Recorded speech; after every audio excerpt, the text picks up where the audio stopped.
Estamos aqui em mais uma live e hoje nós vamos falar sobre um assunto super bacana que vai te auxiliar a entender melhor como funciona a ansiedade, que é o ciclo, da ansiedade que nos atinge, Como é que funciona isso? Qual é o ciclo da ansiedade?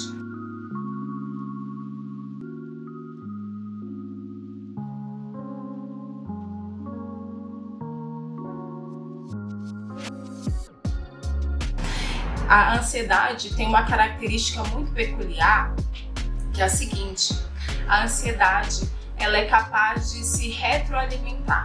Sim, a ansiedade ela vem de um gatilho inicial, mas depois o que vem depois, o que a ansiedade gera, faz com que a ansiedade aumente ainda mais.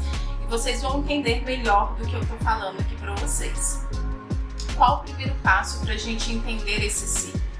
Primeiro, sempre há um estímulo externo. O que é esse estímulo externo?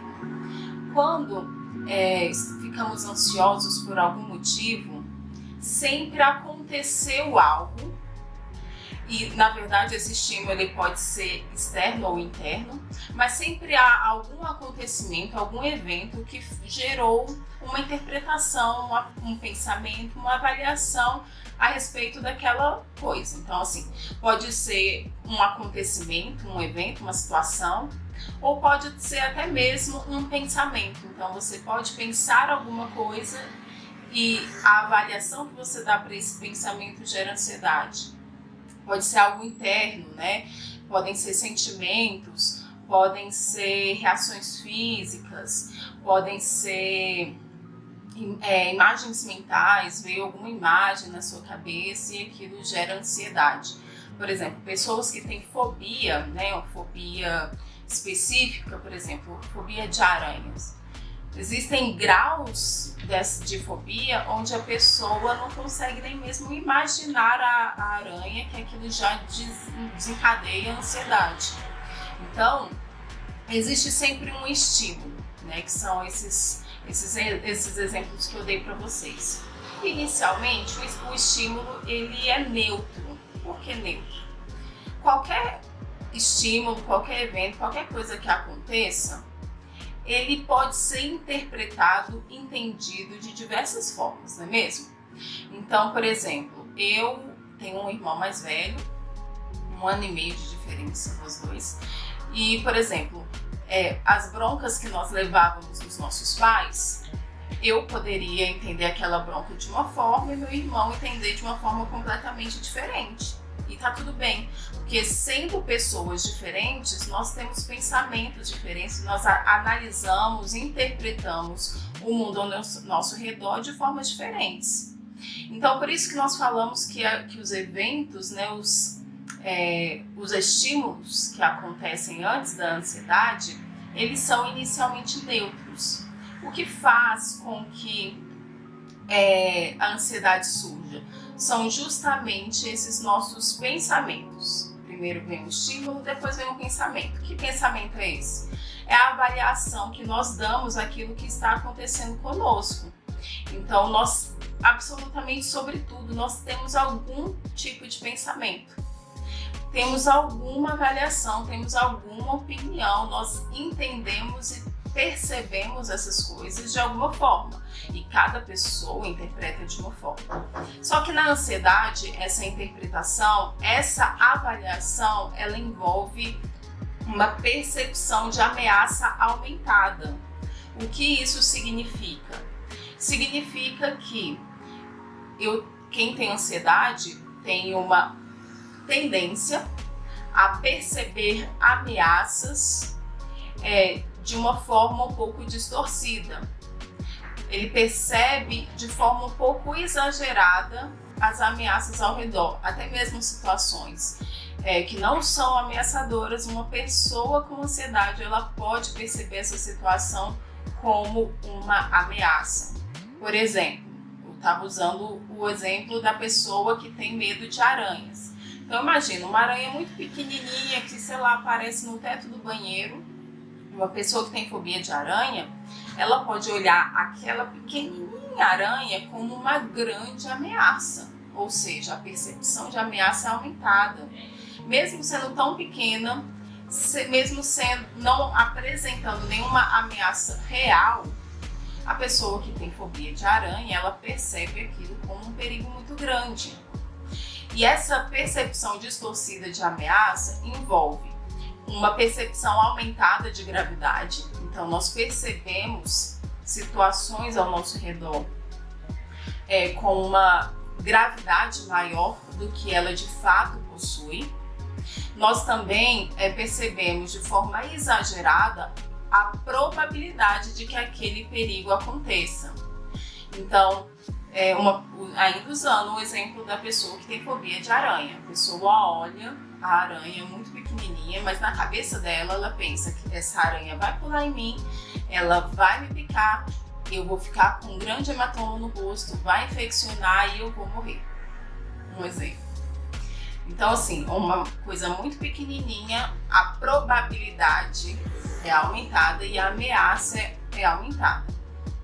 Porque se a gente for trazer para a realidade, qual a probabilidade de uma aranha muito pequenininha pular em você, te picar, ter um hematoma e você, aquele hematoma, infeccionar e você falecer, né? A probabilidade é muito pequena. Mas essa construção mental, ela de fato existe, né? E fobia de aranha, ou seja, qual for a fobia, é um tipo de ansiedade, né? É uma ansiedade direcionada, né, para algo específico, que nós chamamos de fobia, né? Fobia específica. Bom, então a nossa percepção de ameaça ela é aumentada, a percepção de gravidade é aumentada. Além disso, nós nos percebemos muito vulneráveis, como se nós não conseguíssemos dar conta daquela situação que se apresenta diante de nós. Então, eu vejo a aranha e me sinto completamente incapaz de lidar com aquela situação. Além disso, além da gente ter essa percepção de incapacidade, de vulnerabilidade muito grande, nós não conseguimos perceber os nossos pontos de segurança. No caso da aranha, qual o ponto de segurança que poderia ter ali? Bom, você viu a aranha no teto do banheiro e você tem medo de matar aranha? Será que você poderia chamar alguém? Ah, não tem ninguém aqui em casa. Ah, será que você pode chamar o porteiro, o vizinho? Ah, sim, eu poderia. O que mais você poderia fazer? Ah, eu poderia sair do banheiro e fechar a porta. O que mais? Sabe, a pessoa com ansiedade, ela não consegue perceber esses pontos de segurança. E, consequentemente, essa percepção de ameaça, ela vai aumentando. Então, junta a gravidade aumentada, a probabilidade de que aconteça aumentada, a percepção de que eu não vou dar conta e a percepção de que não tenho em quem me apoiar, quem pedir socorro, o que fazer, aí tudo isso vai aumentando. Ok, quando acontece essa percepção de ameaça, o que acontece também? O nosso cérebro, percebendo essa interpretação de ameaça que nós estamos dando, ele ativa um mecanismo chamado resposta de luta ou fuga. E essa resposta de luta ou fuga gera diversas alterações no nosso organismo. Por quê? A ansiedade, de modo geral, ela é boa e ela é importante. Ela é uma emoção que está presente, né, em todo ser humano. E a ansiedade, ela tem uma funcionalidade muito importante, que é preservar a nossa vida. Então, diante de situações de fato ameaçadoras, de perigo iminente, coisas que estão colocando ali a nossa vida em risco, automaticamente o nosso cérebro, percebendo isso, ele ativa a resposta de luta ou fuga, que aí vai fazer com que a gente se prepare fisicamente e mentalmente para lutar ou fugir. Por isso que o coração acelera mais. E por que o coração acelera? Porque ele precisa bombardear sangue, né? Bombear sangue para os nossos membros. A respiração aumenta porque também os nossos membros precisam de uma maior oxigenação, né? Os músculos ficam tensionados justamente para a gente reagir diante daquele perigo, né? O sistema gastrointestinal ele é paralisado para que a gente possa focar naquela situação de sobrevivência, e vem boca seca, sensação, dores no estômago, sensação de refluxo, pessoas sentem as mãos mais frias porque o sangue vai para os músculos, a gente produz mais suor, nós começamos a suar mais, porque aí nossa pele fica escorregadia para a gente poder sobreviver. Então são reações que nós herdamos dos nossos antepassados e que foram e são importantes para a nossa sobrevivência. Então imagina os nossos antepassados que precisavam lutar contra leões, né, grandes ameaças ali, animais que atacavam, né, que apresentavam ali algum risco real. Todas essas reações eram muito importantes e nós herdamos deles.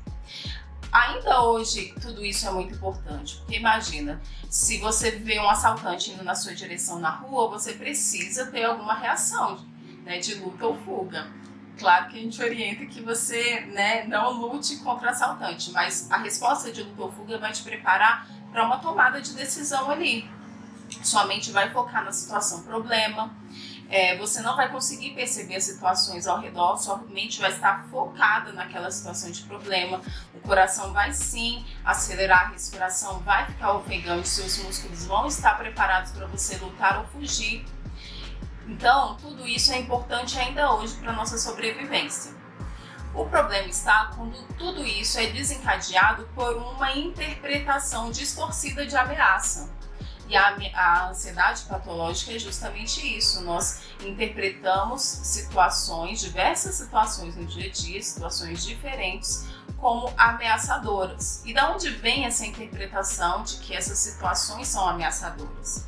Vem da nossa história de vida, né? dos nossos sistemas de crenças, das nossas experiências. Então, talvez você viveu em uma família onde havia muitas regras e você não podia quebrar nenhuma regra, então você ficou ali, você aprendeu que se você pisar fora da linha, isso é muito ruim, é muito ameaçador, é muito perigoso. Isso é um exemplo, sabe, bem esdrúxulo, mas assim, para mostrar que durante a nossa vida nós vamos construindo crenças de situações que podem ser ameaçadoras. E essas crenças influenciam nesses pensamentos que nós temos, nessas interpretações que nós fazemos daquilo que nos acontece ao redor. Então, esse é o grande problema da ansiedade patológica. A gente interpreta, percebe situações de ameaça, de perigo, onde de fato não há. São percepções assim, imaginárias, sabe? Que acontecem na nossa cabeça, elas não são reais. Ok, vem a resposta de luta ou fuga, vem todas essas reações no nosso organismo, e aí o que acontece? Eu começo a perceber, peraí, meu coração tá batendo mais forte. Nossa, aí os pensamentos ficam como? Focados no problema, né? Então eles começam a ficar negativos. Nossa, isso realmente é perigoso, isso é ameaçador, isso não vai dar certo, eu não vou dar conta. E aí os pensamentos vão aumentando. As reações físicas, da mesma forma, vão aumentando por conta de toda essa percepção, a resposta de luta ou fuga. Quando eu percebo tudo isso acontecendo em mim, tudo isso se torna um estímulo para que a ansiedade aumente. E aí a gente retroalimenta aquele ciclo da ansiedade. Então vem um estímulo que inicialmente era neutro, vem a minha interpretação de que aquilo é muito ameaçador, a gravidade é alta, a probabilidade de acontecer é alta, eu me sinto incapaz de lidar com isso e eu não vejo pontos de segurança ao meu redor. Então dispara a resposta de luta ou fuga, que gera diversas reações no meu organismo. E aí, juntando esses pensamentos ansiosos, juntando as reações físicas, tudo isso funciona como mais um estímulo para que a ansiedade se retroalimente e vá aumentando, sabe? E aí vira uma grande bola de neve. O que a gente precisa fazer para colocar um ponto final aí, para interromper esse ciclo, sabe? O que a gente faz para interromper esse ciclo? Nós vamos trabalhar com essa percepção distorcida de ameaça. Se eu percebo as situações ao meu redor, né, muito ameaçadoras, gravidade, probabilidade, vulnerabilidade, pontos de segurança, se eu percebo tudo isso de forma distorcida, então eu vou agir exatamente nesses pontos para que eu consiga reduzir a ansiedade. Assim, eu começando a trabalhar esses pontos de ameaça e percebendo, tá, realmente, eu tô exagerando, não tem tanto perigo naquela aranha, ela é muito pequena, eu posso jogá-la pela janela com uma vassoura, eu posso deixar a porta fechada até ela ir embora. Então, assim, transformando essa ameaça, fazendo com que esse pensamento ameaçador se torne um pensamento lógico, realista, eu interrompo o ciclo. Então, eu não alimento a ansiedade. Ela fica ali naquele primeiro circuito e eu consigo interromper, ou seja, ela não vai se retroalimentar. Então, como a gente interrompe esse ciclo? Como a gente trabalha essa percepção de ameaça? Vou trazer 2 exemplos e vou explicar por que eles funcionam tanto, qual a contribuição deles.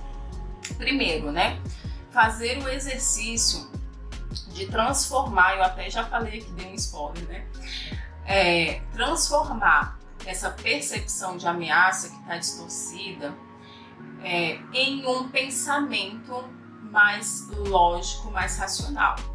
Então, assim, eu não vou tentar expulsar esse pensamento da minha cabeça, eu não vou tentar substituir esse pensamento por um pensamento positivo. Eu vou tornar esse pensamento, esse mesmo pensamento, em um pensamento mais realista, um pensamento mais lógico. E por que isso é importante? Quando nós estamos ansiosos, quando temos ansiedade, nós temos uma dificuldade de fazer esse raciocínio mais lógico, mais realista. O processamento da informação, quando nós estamos ansiosos, ela acontece de forma... ela é prejudicada. Não é que ela não exista, ela existe. Mas ela acontece de uma forma prejudicada. Ela não é tão rápida, ela não é tão eficaz quanto em momentos onde nós não estamos ansiosos ou pessoas que não têm ansiedade patológica. Então eu preciso, de fato, um exercício. Você não vai assim começar hoje e amanhã já está completamente diferente. Apesar de realmente ser muito poderoso quando você consegue perceber que você está viajando, sabe? Realmente, assim, no dito popular, assim, de que você está viajando, que o pensamento, sabe, estava muito fora da casinha. Então, como a gente transforma o pensamento ansioso em um pensamento mais realista, fazendo com que essa percepção de ameaça diminua? Vou usar ainda o exemplo da aranha. Ok, eu tô com medo da aranha, que ela pule em mim, me pique, que eu tenho um hematoma, que esse hematoma vai inflamar e eu vou morrer. Esse pensamento vamos trazer para a realidade. Qual a probabilidade de uma aranha pequenininha querer atacar você enorme desse tamanho? Não tô falando que você tá gordinho não, mas assim, vamos comparar uma aranha com uma pessoa muito minúscula, Qual a probabilidade que isso aconteça? De 0 a 100%. Ela é baixa, certo? Ok, a probabilidade de que isso aconteça é muito baixa. Qual a gravidade, dessa situação da aranha lá no teto? Qual o nível de gravidade? De 0 a 100, qual o nível de gravidade que há nisso? Será que aquela aranha lá no teto ela está se sentindo tão ameaçada ao ponto de querer te atacar? Então você vai avaliar também o nível dessa gravidade. É muito alto mesmo? Essa gravidade é tão alta quanto eu imagino? Você vai começar a perceber, bom, realmente, pensando logicamente, pensando de forma realista, não é tão grave assim não. Provavelmente ela não vai pular em mim, até porque eu não vou me aproximar dela. Ok, vamos agora para o quarto ponto, a percepção de vulnerabilidade. Nós nos sentimos incapazes de lidar com aquela situação. Então você, adulta, que pode pelo menos sair do banheiro e fechar a porta, me diz, você realmente é tão incapaz de lidar com isso? Ou será que é justamente ao contrário? Você realmente é capaz, você consegue lidar com essa situação aparentemente ameaçadora? Então, quando você faz, novamente, esse raciocínio, um raciocínio mais lógico, mais realista, você percebe, eu realmente tenho habilidades, eu consigo lidar com isso, eu posso pelo menos fechar a porta, eu posso pedir ajuda a um vizinho, eu posso esperar que a aranha vá embora, eu posso fazer várias coisas. Então, você tem sim recursos e habilidades para lidar com essa situação ameaçadora. Ok, e quarto ponto, Quais são os pontos de segurança? Na ansiedade a gente não consegue identificar isso, A gente foca ali no problema e não consegue ver nenhuma outra alternativa. Bom, nessa situação ainda, quais são os seus pontos de segurança? A própria porta do banheiro. Se eu fechar a porta do banheiro, eu vou estar segura. Ah, não, mas tem a fresta, tem o buraquinho, tem isso aqui. Ah, você pode colocar um pano, você pode colocar papel, você pode fazer alguma coisa e ali você vai se manter segura, não vai? Vai. Então, nessa avaliação, transformando o pensamento ansioso em um pensamento mais realista, você vai passar por esses 4 pontos, avaliando. De fato, essa situação é tão grave quanto eu imagino? A probabilidade é tão alta quanto eu imagino? Qual de fato é a minha capacidade de lidar com isso? Será que eu não estou exagerando? Será que eu realmente que eu sou capaz? Sou ou não sou capaz de lidar com essa situação? Qual é a sua capacidade diante dessa situação? E quarto, quais são os seus pontos de segurança?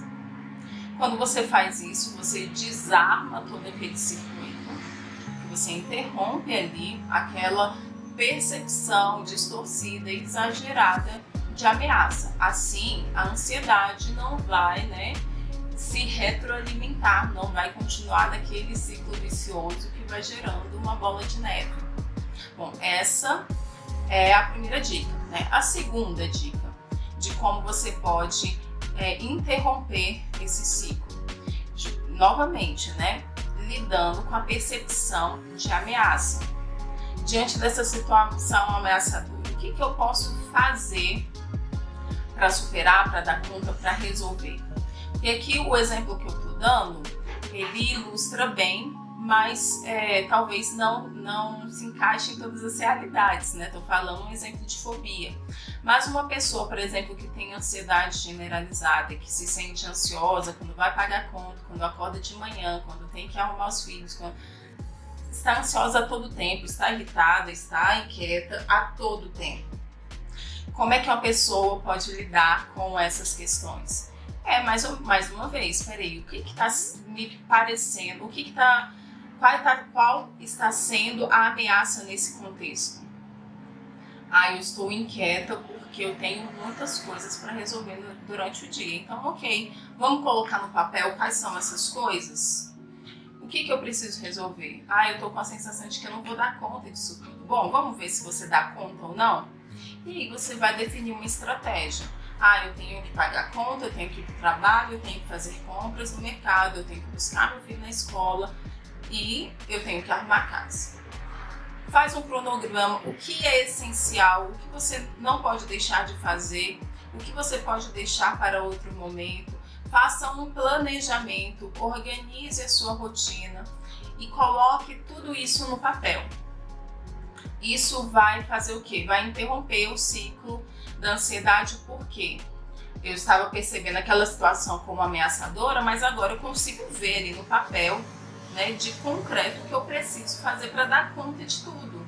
E eu consigo perceber que aquela situação não é tão ameaçadora assim. Se eu me organizar, eu consigo fazer. Ou então que eu não preciso fazer tudo ao mesmo tempo, que nem tudo é tão urgente, que eu posso fazer uma coisa hoje, outra coisa amanhã e assim por diante. Então, quando eu pego todo esse conteúdo de pensamentos, de sentimentos, de emoções, de comportamentos que vão me sufocando na ansiedade e coloco no papel, defino uma estratégia para lidar com eles, para enfrentá-los, isso interrompe o ciclo, porque diminui aquela percepção de ameaça e eu consigo olhar para aquilo e perceber, cara, eu realmente dou conta disso. E aí enfraquece a percepção de ameaça. A percepção de que aquilo é muito grave, quando eu olho ali e vejo que eu dou conta de resolver, cara, não é tão grave, né? Qual é a probabilidade de que eu não consiga fazer nada disso? A probabilidade é baixa, né? Eu tô vendo aqui que eu consigo, né? Eu dou conta disso. Qual a percepção de vulnerabilidade, incapacidade? Não, eu vejo, realmente eu consigo. E pontos de segurança, eu posso pedir ajuda aqui pro meu marido para ele fazer as compras, eu posso pegar os meus filhos um pouco mais cedo na escola, porque assim eu consigo dar comida, fazer isso, fazer aquilo, sabe? Você começa a perceber os seus pontos de segurança, suas habilidades, suas capacidades para enfrentar essas situações. E tudo isso com o objetivo de interromper o ciclo da ansiedade. Então, primeiro de tudo, é preciso uma auto-observação, sabe? Você precisa conseguir perceber como tem sido esse ciclo na sua vida, né? Como a ansiedade tem se manifestado em você. Você consegue perceber quais são esses estímulos externos? Pessoas com fobias, né, talvez consigam com mais facilidade perceber os estímulos.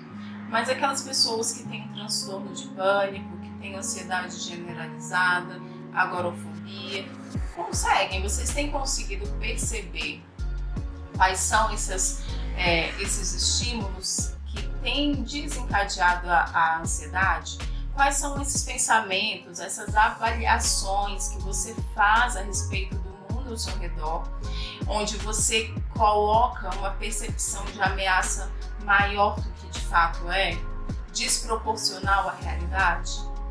Então é importante observar tudo isso.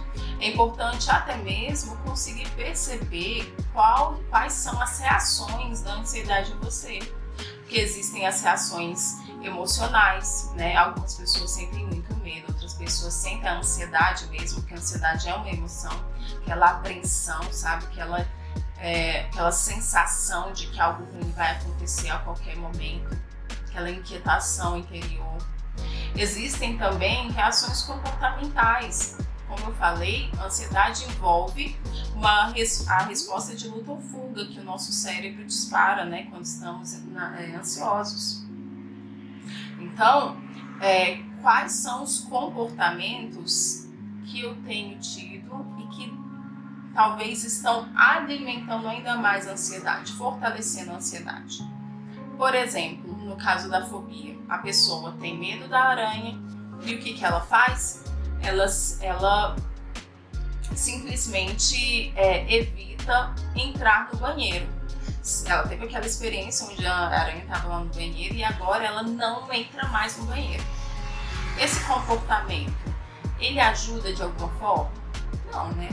Na verdade, ele alimenta ainda mais a ansiedade. Por que comportamentos como esse alimentam mais a ansiedade? Bom, se ele teve uma experiência ruim lá com a aranha no banheiro e ele nunca mais entra naquele banheiro, aquilo dá uma percepção para ele de que, bom, esse comportamento funcionou, não vi nunca mais uma aranha e tô bem.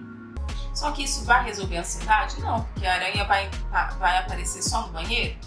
A aranha pode aparecer num carro, no meio da rua, no trabalho, em qualquer lugar. Então não resolve, alimenta ainda mais o medo. Então, quais são os comportamentos de fuga que você tem tido diante da ansiedade ou até mesmo de luta, né? De talvez pessoas com ansiedade generalizada, por exemplo, têm uma irritabilidade muito grande, podem, né, manifestar uma irritabilidade, uma impaciência, e isso faz com que você entre em conflito, né, com as pessoas mais próximas, porque você começa a perceber aquela pessoa como alguém ameaçador ali, aquela pessoa tá querendo me afrontar, tá querendo me ofender, tá querendo o meu mal, sabe? Tudo por conta de uma percepção distorcida. Então, quais são esses comportamentos inadequados que você tem tido? E quais são as reações físicas? Quando essas reações físicas começarem a surgir, você pode dizer para você mesmo, peraí, né? Não tem nada de errado acontecendo, né? Tudo isso aqui é por conta da ansiedade. Agora, se eu começo a pensar, nossa, olha, meu coração tá batendo, realmente eu vou morrer, não tá, as coisas não estão bem, eu começo a dar um valor, um peso, uma importância muito maior do que de fato tem aqueles sintomas. E aí eles, né, alimentam ainda mais, servem como estímulos, né, para que a ansiedade cresça e cresça muito. Então, vamos interromper, né, esse ciclo. Façam esses exercícios que eu passei aqui, né, sobretudo em momentos onde vocês não estão ansiosos, né? Então, faça o exercício de perceber quais são os seus pensamentos, né? Porque, como eu falei, nós avaliamos absolutamente tudo. Nós temos um pensamento, uma opinião, uma interpretação, uma percepção a respeito de absolutamente tudo. Sejam coisas que acontecem externamente, sejam coisas que acontecem internamente. Nós temos uma avaliação, uma interpretação a respeito de tudo. Então, observe como tem sido os seus pensamentos, quais são esses pensamentos. Existem pensamentos que são mais recorrentes, existem pensamentos que geram mais ansiedade, então se observe. Esse é o primeiro passo, porque você vai começar a perceber, né, quando você está exagerando ali na percepção de ameaça, quando você está exagerando ali na gravidade, na probabilidade que aquilo aconteça, ou se subestimando na sua capacidade de lidar e de encontrar pontos de segurança. Então, se observe e coloque tudo no papel, né? Naquela tarefinha das estratégias de enfrentamento, coloque no papel. Quando a gente coloca no papel, a gente elabora melhor aquilo que a gente está decidindo, definindo, tem uma avaliação, uma percepção melhor das coisas. Então, coloque tudo no papel, façam esse exercício, porque esse exercício vai ajudar bastante a interromper esse ciclo que pode gerar, né, pode se tornar uma grande bola de neve.